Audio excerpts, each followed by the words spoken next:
Inside royal life, a place at the table can reveal more than any public title.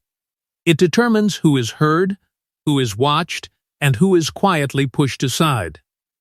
Catherine understood that moving a few chairs would send a message the palace could never publicly admit. Royal seating was never arranged by chance. Every place carried meaning. The closer someone sat to the monarch, the more visible their influence became. Proximity suggested trust, favor, access, and sometimes a quiet role in decisions that would never appear in official statements. A seat could raise a courtier's status without a promotion. It could weaken a royal figure without removing a single title. And on that evening, Catherine knew the proposed change was designed to do exactly that. The original plan had already passed through several palace departments. Security officials had reviewed it. Protocol advisors had approved it. Household representatives had confirmed it days earlier. Under ordinary circumstances, no alteration should have been made without senior authorization and a clear explanation. Yet Catherine was now being asked to accept a different arrangement as though it were an insignificant correction. It was anything but insignificant. The new position would separate her from William at a moment when their unity carried enormous weight. Together, they represented continuity, stability, and the monarchy's future.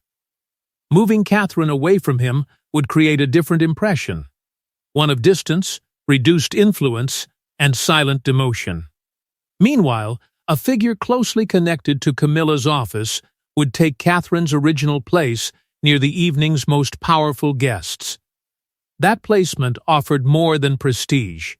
It offered control over conversations involving future patronages, ceremonial responsibilities, and the public roles of younger members of the family.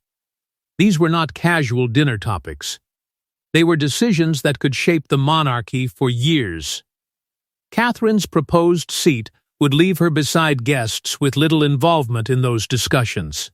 She would still be present, still smiling, still carrying the title expected of her, but she would be removed from the conversations that mattered. Worse, this did not feel entirely new. There had been whispers about previous events where her position had been reduced by small, almost invisible adjustments. An altered entrance order, a shortened meeting, a place further from the center. Each incident had been too subtle to challenge without appearing difficult, but together they suggested a pattern. Catherine felt the full weight of the choice before her. She had spent years protecting the monarchy from unnecessary embarrassment. She understood the value of silence, patience, and restraint. Yet she also understood the danger of surrendering repeatedly. Temporary concessions had a way of becoming permanent traditions, especially inside a palace built on precedent. Then, William looked down at the altered place cards. At first, his expression revealed nothing. But as he compared the names, the distances, and the people being elevated, the purpose became unmistakable. This was not simply an attempt to move Catherine. It was an attempt to weaken the authority they represented together. As the staff waited for Catherine to surrender her place, William finally saw the full design behind the request, and his response would determine whether the pressure stopped with one chair or spread much further. William did not confront the staff, demand an explanation, or openly challenge the Queen. He simply crossed the room, looked at Catherine's untouched place card, and made one controlled decision that told everyone exactly whose side he had chosen. The senior staff remained close to the table, waiting for him to resolve what they now viewed as an increasingly dangerous problem. They expected William to speak privately to Catherine, remind her of the importance of avoiding embarrassment, and persuade her to accept the revised arrangement. That was how such moments were usually contained. Quiet pressure. A reluctant compromise. Then silence. But William did not question her. he took his original place beside Catherine and settled into the seat as though nothing had changed. The movement was calm, almost ordinary, yet its meaning traveled instantly through the room. By sitting beside her, William confirmed that he accepted the approved arrangement.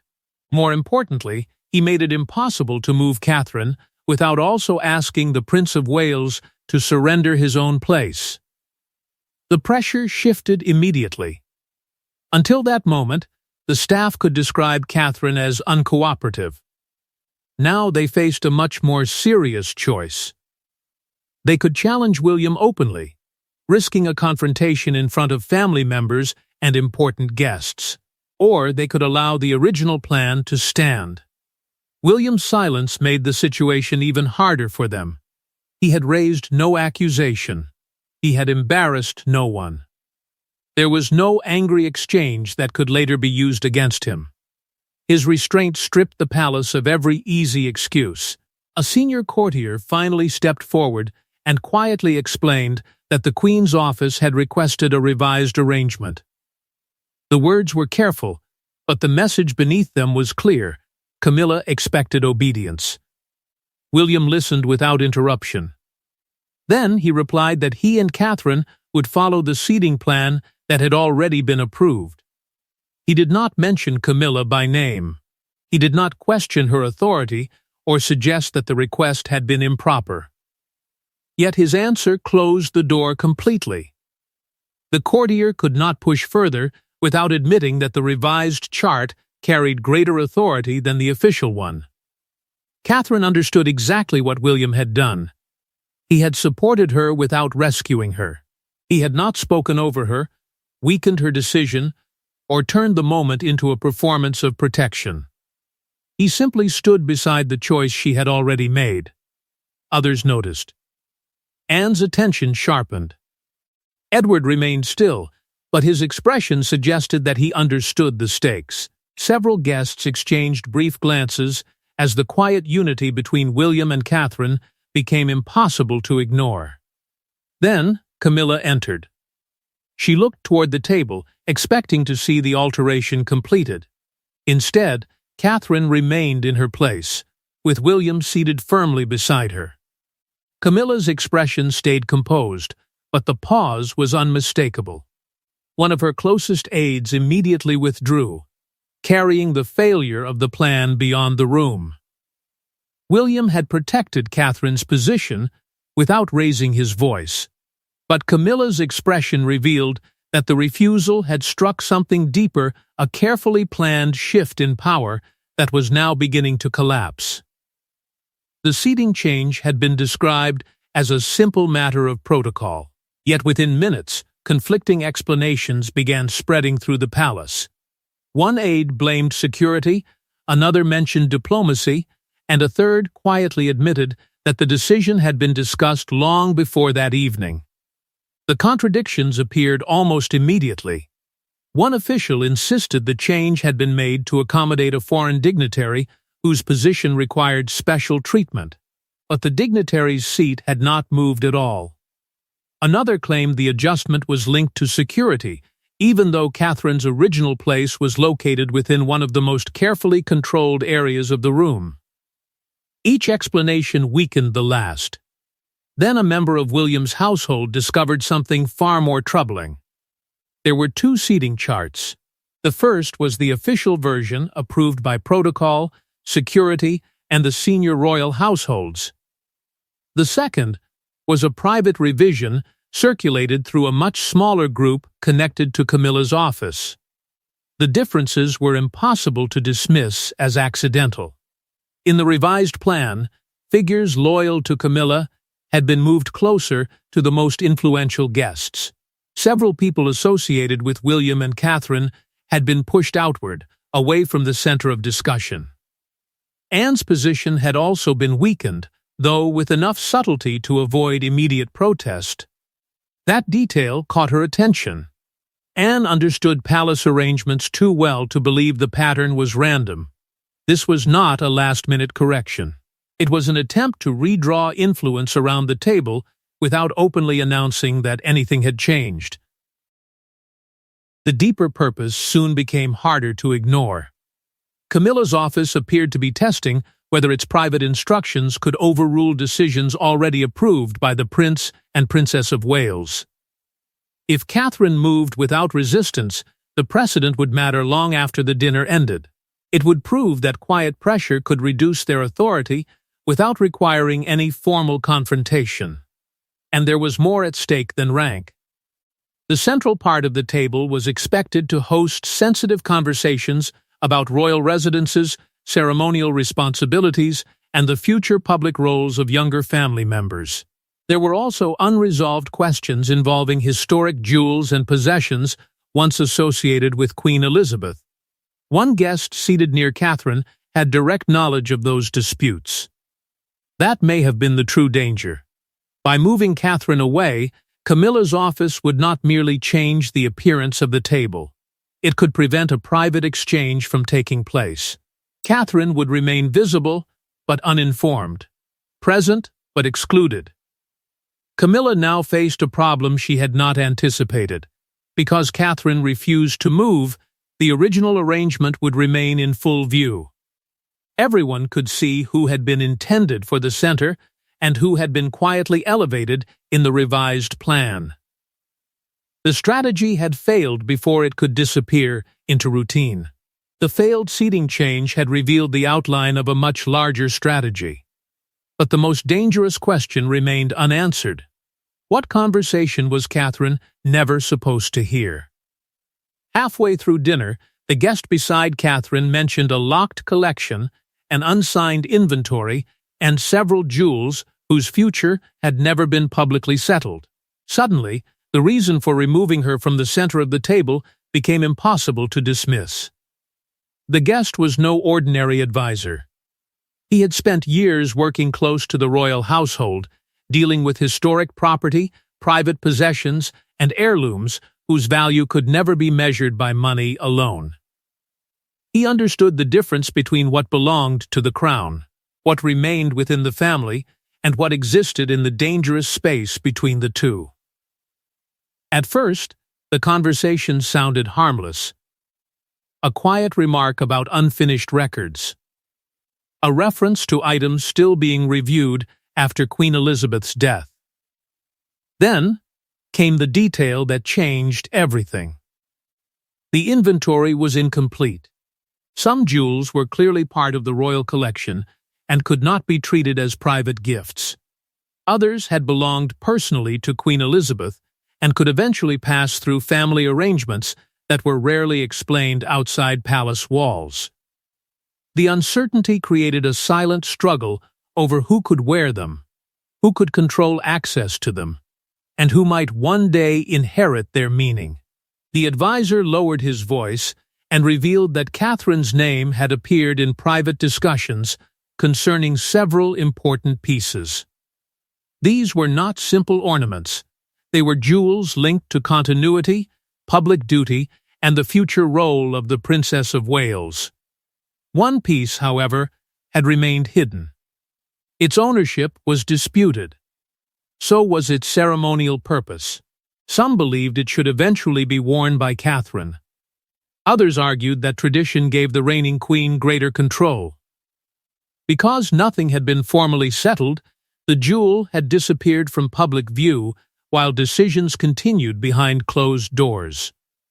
The advisor then mentioned recent changes to the access records. William's household had once received regular information about such items, but those channels had become slower, narrower, and more difficult to follow. Requests were delayed. Documents arrived incomplete. Decisions seemed to be made before Catherine or William even knew a discussion had begun. Catherine felt the true meaning of the seating change settle over her. Had she moved, this conversation might never have happened. She would have remained unaware while choices affecting her future role were made beyond her reach. William listened closely as the advisor explained that royal possessions were not always reassigned through signed documents. Sometimes custom, access, and repeated use could shape ownership in practice before anyone challenged it. Camilla noticed where the discussion had turned and quickly redirected the table toward a safer subject. But the warning came too late. Anne added a calm, carefully measured comment. Family property, she said, should never be controlled by private agendas. The tension sharpened instantly. Catherine now understood that keeping her seat had done more than protect her dignity. It had brought her face to face with information someone had worked hard to keep hidden. What began as a dispute over Catherine's place at dinner had now opened a hidden argument over inheritance, and before the final course arrived, Camilla would be forced to confront the consequences directly. The dinner ended without a public scene, but the confrontation came moments later. Behind a closed door, Camilla demanded to know why William had undermined her instructions. His answer was quiet, controlled, and far more damaging than an angry accusation could have been. Once the final guests had left the dining room, William was approached by a senior courtier and asked to join Camilla in a private chamber. Two palace officials were already waiting inside. Catherine was not invited. The decision carried its own message. They expected William to be separated from his wife, pressured in private, and persuaded to correct what they described as her unacceptable behavior. Camilla did not waste time. She argued that Catherine's refusal had embarrassed her household in front of influential guests and weakened the authority of the Queen. A private instruction, she insisted, should have been respected without creating confusion around the table. William listened until she finished. Then he calmly stated that Catherine had followed the only seating plan officially approved and delivered to her. She had ignored no formal order. She had broken no recognized protocol. If embarrassment had been created, it came from the unexplained attempt to replace an authorized arrangement at the final moment. Camilla replied that the alteration had been necessary. William asked the question everyone in the room had hoped to avoid. If it was necessary, why had his office not been informed? And why had two different seating charts been prepared? The courtiers attempted to answer, but their explanations did not match. One referred to security. The other mentioned diplomatic sensitivity. Neither could explain why Camilla's allies had been moved inward while Catherine and several figures close to William had been pushed aside. Their confusion exposed the secrecy more clearly than any admission could have done. William's voice remained steady as he warned that unofficial instructions could not be used to diminish Catherine's position while being presented as an effort to protect royal order. Silence, he made clear, was not consent, nor would repeated private pressure be allowed to create a new precedent. Camilla accused him of turning a minor misunderstanding into a struggle between royal households. William answered that the struggle had begun when someone tried to separate him from Catherine without explanation and expected them both to accept it. Then he mentioned the conversation about Queen Elizabeth's collection. The atmosphere changed immediately. William requested full access to the unfinished inventories, recent correspondence, altered access records, and every decision involving the disputed family pieces. Camilla's composure weakened. The demand proved that he no longer viewed the seating change as an isolated insult. He now suspected it had been designed to conceal something much larger. He issued no threat. He raised no ultimatum. He simply stated that all future requests affecting Catherine's role must be submitted openly through his office. William left the room without anger, but his demand for records transformed a private disagreement into an official challenge, and the documents waiting to be uncovered could damage far more than Camilla's authority. By the following morning, the palace had split into two silent camps. One believed Catherine had protected her rightful position. The other feared that her refusal had created a dangerous precedent, one that could permanently weaken the authority of the reigning queen. The confrontation had taken place behind closed doors, but secrecy inside the palace had limits. Within hours, carefully softened versions of the story began moving through separate royal households. No one openly admitted where the details came from. Yet each retelling carried the loyalties of the person repeating it. Camilla's supporters described Catherine's decision as calculated disobedience hidden beneath calm professionalism. They argued that she had understood the Queen's request and deliberately refused it, knowing William would stand beside her. In their version, the untouched place card was not an act of self-respect. It was a warning. William's household saw something entirely different. Catherine had followed the approved arrangement. She had been targeted by an unofficial maneuver designed to weaken her position and separate her from the most important discussions of the evening. To them, her refusal was not rebellion. It was resistance. When Charles learned how far the dispute had spread, his frustration deepened. What should have remained a private household matter had become a family conflict involving rank, future authority, and access to royal property. He urged both sides to avoid another confrontation, but he refused to clarify who had authorized the revised seating chart. That silence only increased suspicion. Anne privately supported the original plan. She warned that court influence could not be allowed to rewrite royal rank through whispered requests and unofficial instructions. Edward tried to calm the tension, but quickly discovered that the disagreement no longer concerned one dinner.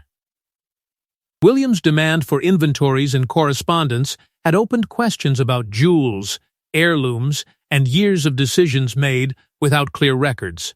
Senior advisors became alarmed. A formal review might expose informal arrangements stretching back far beyond the seating dispute. Items may have been reassigned through habit, access may have been restricted without written authority. Private understandings may have quietly replaced official procedure. Then, pressure turned toward Catherine. She was encouraged to offer a private apology, supposedly to restore harmony. But Catherine understood the danger. An apology could later be presented as proof that she had acted improperly. She refused to admit wrongdoing for remaining in the seat officially assigned to her, though she agreed to keep the incident out of public discussion. William supported her completely. He also rejected a proposal for a vague palace statement blaming an administrative error. Such wording, he believed, would bury the motive while protecting those responsible. Instead, he and Catherine began reviewing other events. Altered entrances, reduced access, last-minute ceremonial changes, quiet exclusions that had once appeared unrelated now began connecting into a disturbing pattern. The palace wanted the incident buried as a misunderstanding. But William and Catherine had now found evidence of a pattern, and the final discovery would reveal exactly how long their position had been quietly challenged. When William's advisors compared the records, they uncovered months of altered invitations, reduced access, and unexplained ceremonial changes. Catherine's seat had been only the latest move. Her refusal did not begin the royal power struggle, it finally dragged it into the light. The review began quietly, with no public accusation and no formal investigation. William's advisors simply compared approved schedules with the versions later used inside the palace.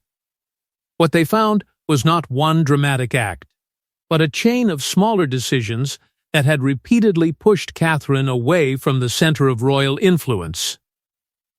At one event, her arrival time had been changed without consultation. At another, her place in a ceremonial order had been reduced at the final moment. Private discussions she was expected to attend had gone ahead without her, while invitations reached her household too late for meaningful involvement. Each change seemed minor on its own. Together, they formed a pattern of gradual separation. Some alterations could be traced to junior officials who claimed they were following instructions. Others led directly toward figures within Camilla's household. Nothing was written as an open attack. That was what made the strategy so effective. It depended on Catherine remaining silent, accepting every adjustment for the sake of peace, and allowing each concession to become the foundation for the next. Her refusal at the dinner broke that cycle. Because she remained in her assigned seat, William began asking questions. Anne noticed the wider implications. Edward discovered that the conflict reached into royal property.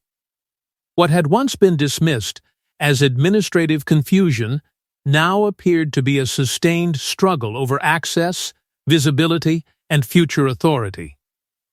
The evidence was eventually presented to Charles. He was warned that unofficial rivalry between royal households was no longer a private discomfort. It was threatening the monarchy's internal stability. In response, he ordered that future ceremonial changes involving William and Catherine require written approval from every relevant office. The original seating chart was preserved in the official record, ensuring that the private revision could not replace the truth of what had been approved. Catherine received no public apology, but the aide who delivered the request was quietly reassigned away from major state occasions. More importantly, William's office gained wider access to records involving disputed jewels and historic family possessions. Control began moving away from the small circle that had managed those decisions in secrecy. Camilla understood the warning. Any future attempt to reduce Catherine's position would now be examined, documented, and challenged. William and Catherine emerged more united, not because he had rescued her, but because he had respected her decision and strengthened it without taking it from her. Catherine had demanded no higher rank and claimed no new privilege. She had simply refused to surrender the place already given to her. Yet the conflict over jewels, inheritance, and future power remained unresolved. Catherine had protected one seat, but the next confrontation might involve something far greater. And this time, the struggle might not remain hidden behind palace doors.